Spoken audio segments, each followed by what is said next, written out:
안녕하십니까, 문도회장입니다. 오늘 브론즈 탐방은 요릭 편입니다. 요릭은 대표적인 사이드 푸셔로서 상대법이 일단 초반입니다. 요릭은 첫 번째 스킬로 100% Q를 찍기 때문에 일단은 견제가 없다고 봐야 되고요. 미니언 파밍을 하려는 속성이 굉장히 많기 때문에 처음부터 디나이 잡고 견제를 해주시면 되겠습니다. 요릭 같은 경우 이제 3렙부터 망자의 진 이용해서 이제 E 맞추고 Q로 굴 소환해서 이렇게 때리는 딜교가 조금 짜증나는 챔프입니다. 그러나 그 전에는 딜이 거의 없다고 보셔도 되시고, 이 때문에 초반부터 그냥 앞포지션 잡고 이렇게 무한 치칼 견제 해주시면 되겠습니다. 그리고 요즘에 유성 들고 월식 들고 하는 이런 방관 요릭이 유행을 하고 있는데, 오히려 그런 요릭이 상대하기 더 쉽습니다. 왜냐하면 요릭 같은 경우는 이제 사이드 푸셔로서 결국은 1대1을 빡빡하게 하고 중후반부에 1대1에서는 전혀 밀리지 않은 모습, 그래서 사이드 주도권을 강하게 가져가는 개 까다로운 건데, 이렇게 몸이 약하게 되고 방간에 치중하게 되면은 문도 입장에서는 오히려 상대하기 더 좋습니다. 그리고 요릭의 경우에는 알아서 붙어주는 챔프이기 때문에 당연히 태블방을 추천하고요. 이번 판 같은 경우는 정글도 나서쓰기 때문에 당연히 1코어는 태블방이 가장 효율이 좋습니다. 그리고 초반 견제가 빡세지 않기 때문에 이제 골드 수급하는데 문제가 없고 하기 때문에 1코어는 바로 신화템으로 달려주시면 좋습니다. 요릭이 초반부에 절대 빡셀 수 없거든요. 초반부부터 요릭한테 밀리는 거는 사실상 말이 안 되는 거고요. 이제 정글러가 탑 시팅 해줬을 때나 그때나 겨우 가능한 일입니다. 그 전에는 이제 프리파밍 식으로 이렇게 포방도 뜯어주고 원거리로 Q 견제, E로 이렇게 EQ 견제 해주시면은 무난하게 요릭 라인전은 이길 수 있습니다. 그리고 초심자분들이 착각하시는 게 뭐냐면 라인전이 쉬운 상대로 반반 파밍을 하려는 건데요. 이는 굉장히 효율이 좋지 않습니다. 라이엇은 초반에 약하거나 초식인 챔프일 경우에는 후반부에 포텐이 터지게끔 설계를 해놨거든요. 그래서 이런 초식 상대로는 초반부터 라인전을 빡빡하게 가져가서 그 이득을 굴려야지 중후반부에도 이 녀석의 성장을 억제할 수 있어서 중후반부에도 포텐이 밀리지 않습니다. 그렇지 않고 반반 파밍을 했을 때에는 후반 포텐은 당연히 초반에 약한 챔프가 구조적으로 좋게 설계되어 있습니다. 그런 대표적인 챔프는 당연히 나서스도 해당되고 블라디도 해당되고 요릭도 해당되고 대부분의 탱커챔이 해당됩니다. 그래서 이런 초반이 약한 챔프 상대로는 초반부터 빡빡하게 반드시 굴리셔야 됩니다. 제가 반드시라고 말씀드리는 이유는 정말로 초식인 상대로 라인전을 처음부터 주도하지 못하면은 중후반부에는 분명히 팀빨 게임에 해당되게 됩니다. 물론 그렇게 하나 안 하나 결국 롤은 팀빨 게임이 맞긴 하거든요. 근데 그 리스크를 하나라도 본인 실력으로 없애가는 노력을 해야 돼요. 그렇지 않고 탑은 당연히 영향력이 없다, 이런 식으로 마인드를 세팅하시면은 실력이 늘지가 않아요. 그거는 요즘에 나오는 흑수저론 이런 내용도 해당이 되거든요. 당연히 금수저, 흑수저 비교하면은 흑수저가 삶이 고달픈 건 많습니다.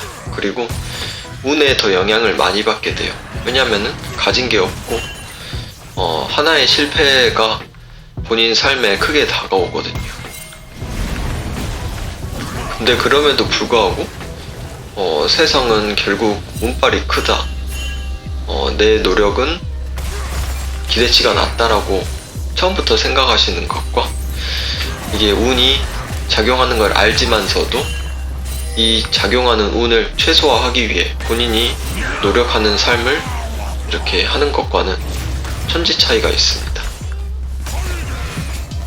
제가 브론즈에서 문도로 캐리할 수 있는가 라는 영상을 제작하는 이유도 사실 그런 이유 때문이에요.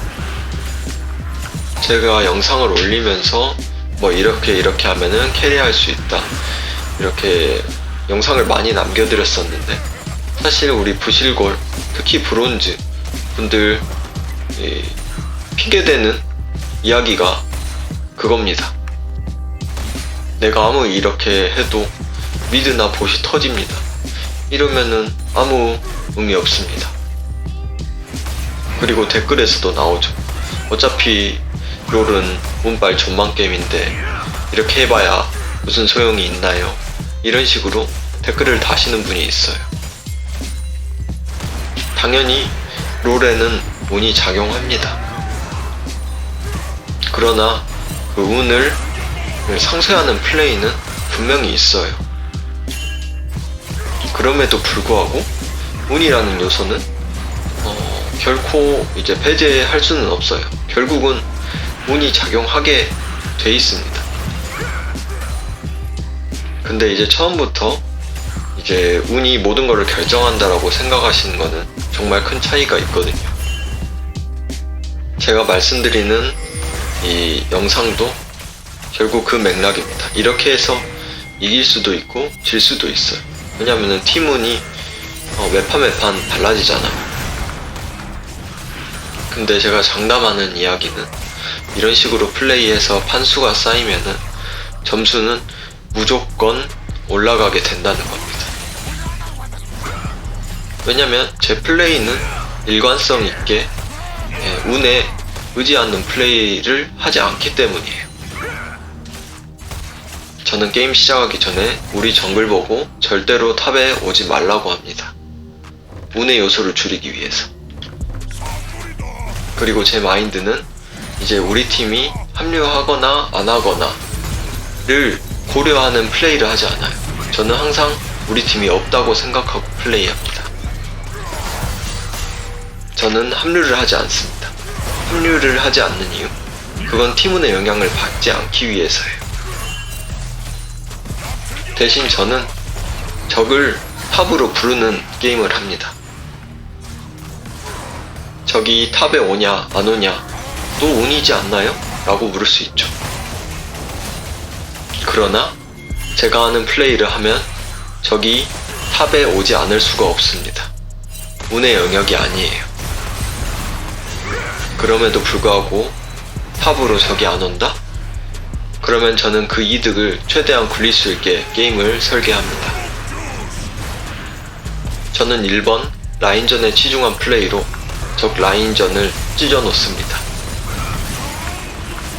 그리고 라인전을 압도하면 저는 언제나 푸시 플레이를 하고 호방을 뜯는 플레이를 합니다.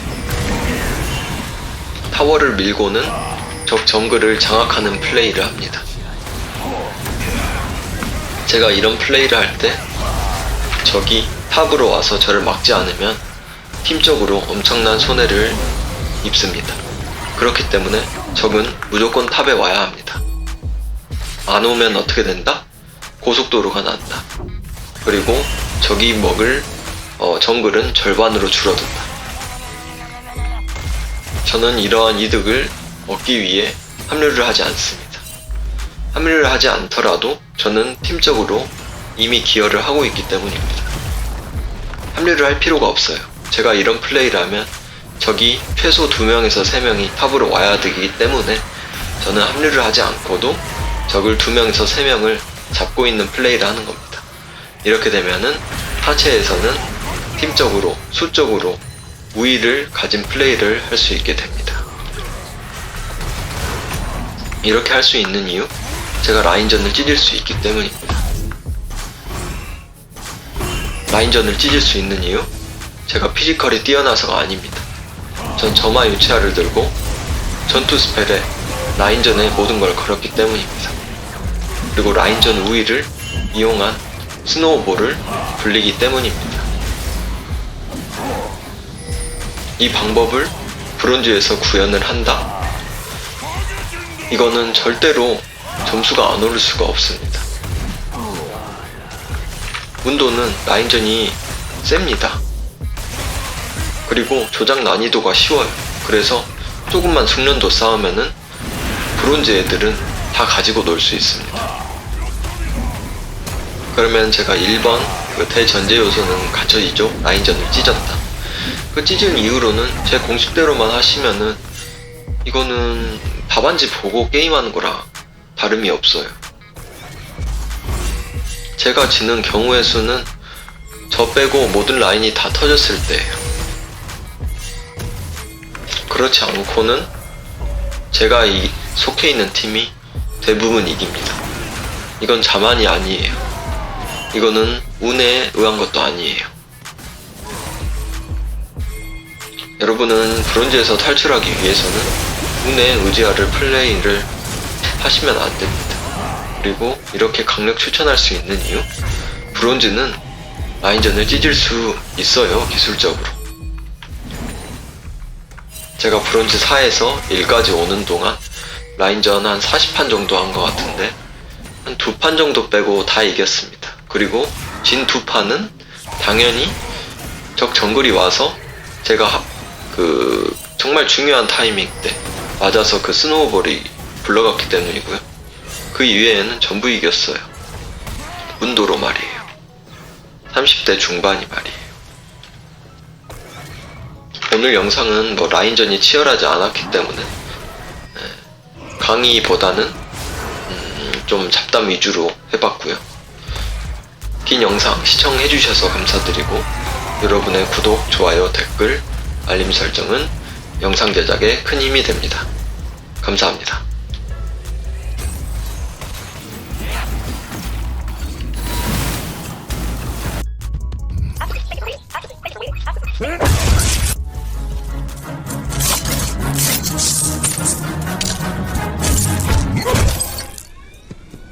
No.